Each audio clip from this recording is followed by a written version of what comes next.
Are you ready, Monarchs fans?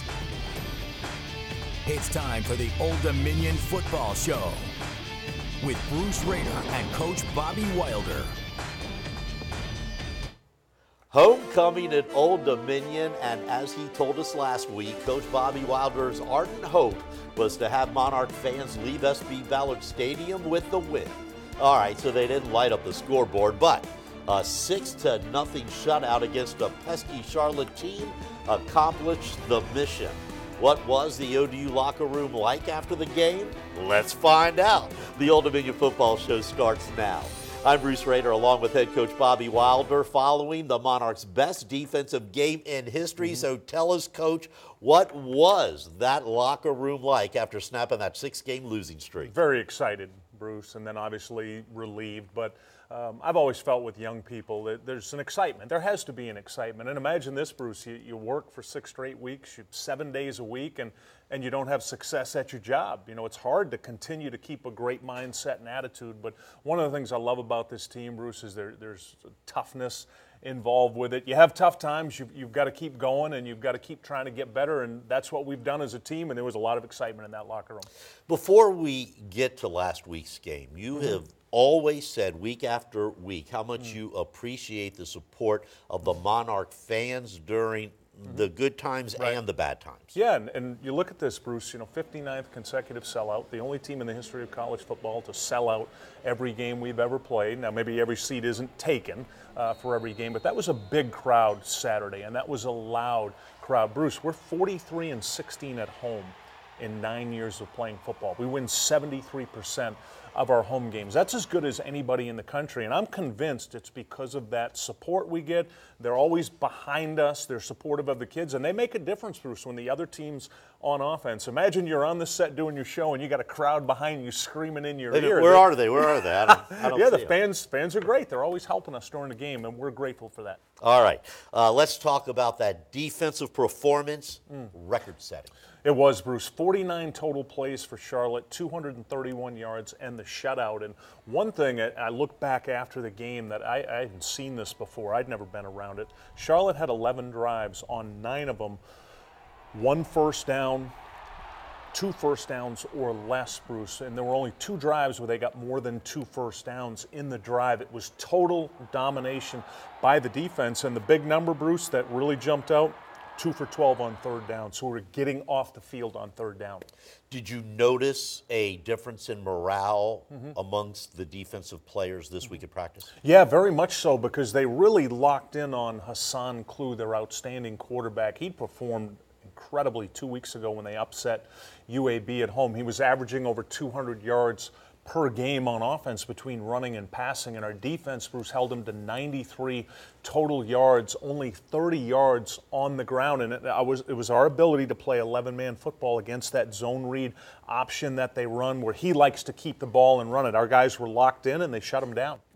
Turnovers are the most frustrating thing for a coach to watch. I watch you grimace. I watch your face turn red when you're on the sidelines, but you didn't have to worry about that on Saturday. No, that was great to see, Bruce. For the second game this year out of 9, we didn't turn the ball over. We didn't turn it over in our win at UMass in week 2, and we didn't turn it over on Saturday. And to try to quantify the numbers, Bruce, you look at our team this year, we're minus 10 in that turnover margin. We're not taking it away as much as we did last year, and we're turning the ball over more. Last year, Bruce, we were plus 13 in turnovers. This year, we're minus 10. That's a 23 turnover difference. When you turn the ball over more and you don't take it away as much, you're going to lose the football game. But we were really good with that on Saturday, Bruce.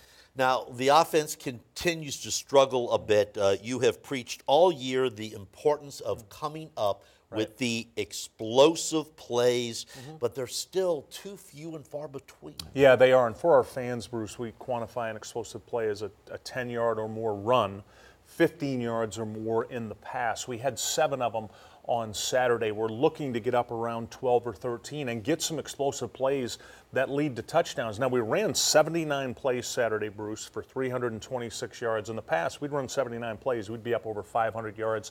That would have been a 40-point game. The interesting thing about this game, Bruce, is We had the ball 12 times on offense. 8 of those times we were on the plus side of the field. We were on the other side of the 50, so we were moving the ball. We weren't going 3 and out. We just could not get that explosive play on the plus side of the field. 2 for 3 on field goals. We missed a 4th down. This should have been at least a 30-point game. Well, there never seems to be an easy game in Conference USA. Tomorrow you fly to Miami to play a much improved Florida International team on Saturday. Yeah, Butch Davis is someone, Bruce, their head coach, who I don't think gets enough credit or recognition nationally. A lot of people are talking about Bill Clark at UAB as a potential National Coach of the Year, revive the program. Lane Kiffin at Florida Atlantic gets a lot of credit, deservedly so. Butch Davis is a guy that he won Super Bowls as a defensive coordinator with the Dallas Cowboys. He won a national championship as the head coach at Miami. He has quietly come in there and taken this team that was 4-8 last year. They're 6-2 right now. They're 4-1 in Conference USA. They're on a 3-game win streak, undefeated at home, and they're doing it, Bruce, with a formula that we had last year where they're playing very good defense. They're scoring enough on offense, and they're not turning the ball over. I think Butch Davis has done an outstanding job there. This will be a major challenge for us, Bruce, but no question in my mind, a game that we can win if we play well. All right. Hopefully that'll happen. When we come back, Coach Wilder answers your questions in the Coach's Corner, and Jonathan Duhart's season was cut short by an injury, but that doesn't stop him from entering the 1-minute drill. That's coming up next on the Old Dominion Football Show.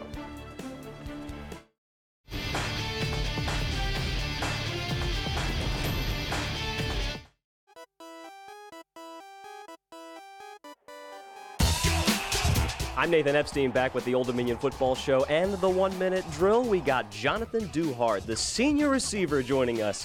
Jonathan, who was your favorite athlete? Growing up, it was Tracy McGrady. Right now, I'd have to go Julio Jones. So you were a basketball player as well growing up? I just knew I was going to be a basketball player, and I thought I was going to the NBA, but so, I mean, I'm still trying to play when I can, but, football's my thing, so. What position were you on the basketball court? I played everything. In high school, I played everything from point guard to power forward. If you were going to go to the NBA, what team would you want to play for? Houston Rockets. Tracy McGrady, Houston Rockets, Houston all the way, huh? Oh, yeah. What's the best play you can remember as a Monarch? I got to say, my favorite one would have to be the opening touchdown against Marshall. The excitement of that game, being a blackout and all that stuff, it was big, and I was very excited. I don't know if y'all could tell, but I was very excited. What's your favorite movie? I might got to go to The Lion King. You have a line from that movie that you love the most? Hakuna Matata. What a wonderful phrase. It means no worries. Is that kind of how you live your life on the football field and off? Yeah, I mean, on and off the football field, it's nothing in life that's really worth stressing. So. What is your favorite thing about being a Monarch, especially now that you're a senior and you've been here for 4 years now? I would say playing in front of the crowd. It's always sold out. They always show us love, and they always just love us being here. And that and giving back to the community. I used to work at Lambert's Point Rec Center, and those kids are absolutely fun. Those are great kids, and I love being around them. Jonathan, why don't you say goodbye to the Monarch Nation? All right, Monarch Nation, you guys take it easy. A special shout out to the 804. Coach, Jonathan started the season as your #1 receiver. He was hurt after the second game. Right. Have we seen the last of him? We have not. The good news, bad news, Bruce. The bad news, obviously, we lost him week 2. The good news, he'll be back, medical redshirt, captain, have our leading receiver back next year with the team we got coming back. It's pretty exciting. Well, that's good news. Sure Hey, you ask the coach. That's coming up next on the Coach's Corner. Don't go away. Time now for the Coach's Corner. Remember, you can send your questions to me, Bruce Rader, bruce.rader@wavy.com. Jerry in Chesapeake asked Coach, what wins, a perfect pass or perfect coverage? Great question by Jerry. I've always felt, Bruce, that a perfect coverage wins, because when you think about throwing the ball, 3 things happen. 2 of them are bad: an incompletion or an interception. Perfect coverage should win all the time. Great question, Jerry. Stan from York County asked, do you think that the group of 5 schools will ever have their own playoff? And if so, would that be in your favor? I hope that does not happen, Bruce. I really like the system the way we have it now. Potentially expand the playoffs, make it 8 or even 16 teams. But the one alarming thing we're keeping an eye on, Bruce, is that if the Power 5 conferences decide to break away from the group of 5 conferences. I hope that doesn't happen, because we like to have those games against Virginia Tech, Virginia, North Carolina State, Wake Forest that we have coming up. So hopefully that doesn't happen. Thanks for the question. All right, Coach, Florida International already bowl eligible. Their defense played very well last week against San Antonio. What are the keys to the game on Saturday? Well, the number one thing, Bruce, would be to continue on how we protected the ball. We'll need to take the ball away from them. They're not scoring a lot of points right now, Bruce, on offense. They got a 4-year starter at quarterback, Alex Magoo, exceptional 3-year starter at running back, but they're playing really good defense. So score some points, Bruce, protect the football. That's going to be the key to this game.